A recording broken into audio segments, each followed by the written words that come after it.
नमस्कार, मी पंजाब डक हवामान अभ्यासक मुक्काम पोस्ट गुगळी धामणगाव तालुका सेलू जिल्हा परभणी।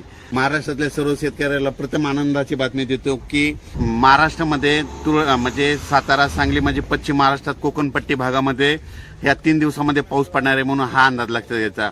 उर्वरित राज्यात मात्र तुरळक ठिकाणी पाऊस पडणाऱ्या मान्सून पूर्व पाऊस पडणार आहे म्हणून हा अंदाज लक्षात घ्या। परंतु हे करत असताना सांगू इच्छितो की आता पाऊस म्हणजे पावसाळा जवळ आलाय आणि पाऊस कधी येणार आहे आणि शेतकऱ्याची सगळ्यांची आशा लागली आहे। तर मग शेतकऱ्याला सांगू इच्छितो आता त्यामध्ये एकंदर परिस्थिती मान्सूनची खूप चांगली प्रगती आहे, म्हणजे मान्सून चांगला आहे। यावर्षी 8 जूनला चांगला मान्सून सगळीकडे सक्रिय होईल आणि सगळ्यांच्या पेरण्या होतील। आणि परत एक शेतकऱ्याला सांगू इच्छितो, शेतकऱ्यांनो मान्सूनचा पाऊस पडल्याच्या नंतर जूनमध्ये पाऊस पडल्याच्या नंतर जमिनीमध्ये जर एकही ओल गेली तरच तुम्ही जमिनीत पेरणीचा निर्णय घ्यावा, अन्यथा पेरणीचा निर्णय घेऊ नका। काय होतं, शेतकरी काय करतात, थोडा पाऊस पडला की गडबड करतात म्हणून हे अंदाज लक्षात घ्या। मात्र 8 जूनला मात्र मान्सून चांगला आपल्या महाराष्ट्रामध्ये सक्रिय झालेलं दिसत, पोषक परिस्थिती इतकी चांगली आहे म्हणून हे अंदाज लक्षात घ्यायचा।